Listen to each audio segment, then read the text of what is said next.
National highway number 48 ઉપર આવેલા અનંત industries પ્લોટમાં માટી પુરાણ અંગે સવાલ ઉઠી રહ્યા છે।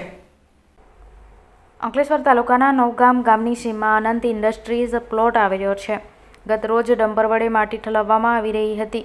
તે દરમિયાન ત્યાંથી પસાર થતા નવગામના જાગૃત નાગરિક સહદેવભાઈ વસાવાએ ડમ્પરને ગેટ બહાર અટકાવી કોના દ્વારા ખાલી કરવામાં આવી રહ્યું છે અને રોયલ્ટી છે કે કેમ તેમ પૂછવામાં આવ્યું હતું, જે અંગે ડમ્પર ચાલક દ્વારા આ માટી ખાલી કરનાર ઝઘડિયાના ખર્ચી ગામના રહેતા બિપિન વસાવાને જાણ કરી હતી, જે ફોન આવ્યા બાદ બિપિન વસાવા સ્થળ ઉપર દોડી આવ્યા હતા અને તે શું સત્તા છે, તું અહીં આવીને કેમ મારી ગાડીઓ રોકે છે તેમ સવાલ કરી અચાનક ઉશ્કેરાઈ જઈને ગાળો આપી હતી। એટલું જ અહીં મારી જાનથી મારી નાખવાની ધમકી આપી ફરાર થઈ ગયા હતા। આ અંગે અંતે સહદેવભાઈ વસાવા દ્વારા 9 ફેબ્રુઆરી શુક્રવારના રોજ બપોરે 2 કલાકે અંકલેશ્વર બી ડિવિઝન પોલીસ મથકે ફરિયાદ નોંધાવતા પોલીસે ગુનો નોંધી વધુ તપાસ શરૂ કરી હતી। તો સહદેવ વસાવા દ્વારા આ અંગે અંકલેશ્વર મામલતદારને પણ આવેદનપત્ર આપી તપાસની માંગ સાથે રજૂઆત કરી હતી। નમસ્કાર, મારું નામ વસાવા સહદેવભાઈ ગણપતભાઈ। હું પાછલી 3 ટર્મથી નવગામા ગ્રામ પંચાયતના સરપંચ તરીકેની ફરજ નિભાવું છું।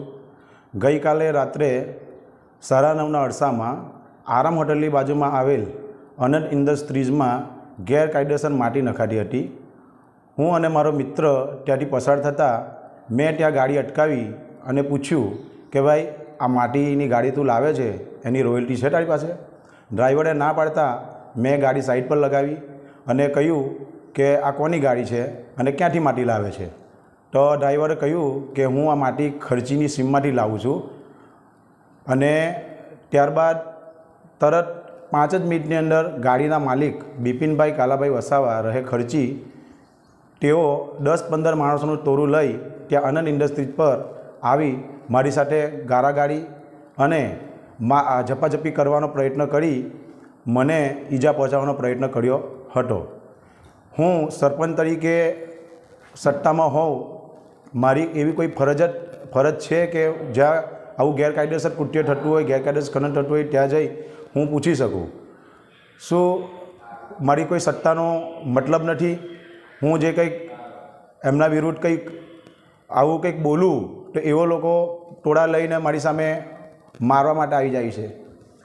પરિસ્થિતિનો ત્યાગ મેળવી ત્યાં વાતાવરણ તંગ હતું, તેના લીધે હું ત્યાંથી મારા મિત્ર જોડે નીકળી અને બી ડિવિઝન અંકલેશ્વર પોલીસ સ્ટેશનમાં ફરિયાદ નોંધાવી। ત્યારબાદ હું આજે લેટર પેડ ઉપર કલેક્ટરશ્રીને, ખાણ ખનિજ વિભાગ ગાંધીનગર, મુખ્યમંત્રીશ્રીની ઓફિસ ગાંધીનગર, મામલતદારશ્રી અંકલેશ્વર, મામલતદારશ્રી ઝઘડિયા તમામને આવેદનપત્ર આપીશ। હું કહેવા એટલું માગું છું કે શું આ તંત્ર એટલું ઘોર નિંદ્રામાં છે કે જેઓ આ ખનન માફિયાઓ જેઓ લગાતાર માટીનું ખનન કરી રહ્યા છે એની સામે કોઈ પગલાં નથી ભરતું? અને એક જવાબદાર વ્યક્તિ તરીકે મારી પર હુમલો કરવાના પ્રયત્ન સાથે આવેલ આ બિપિનભાઈ કાલાભાઈ વસાવા સામે શું તંત્ર કોઈ પગલાં ભરશે? હું તંત્રને પૂછવા માગું છું, સરકારને અને તંત્રને મારી એટલી નિવેદન છે કે આવા માથાભારે અને જેમનું ગુનાહિત ઇતિહાસ હોય એવા વ્યક્તિઓ વિરુદ્ધ કાયદેસરના પગલાં ભરે, જેથી ભવિષ્યની અંદર કોઈ પણ નાગરિકને વેઠવાનું ના આવે। જય હિન્દ, જય ભારત, જય જય ગરવી ગુજરાત।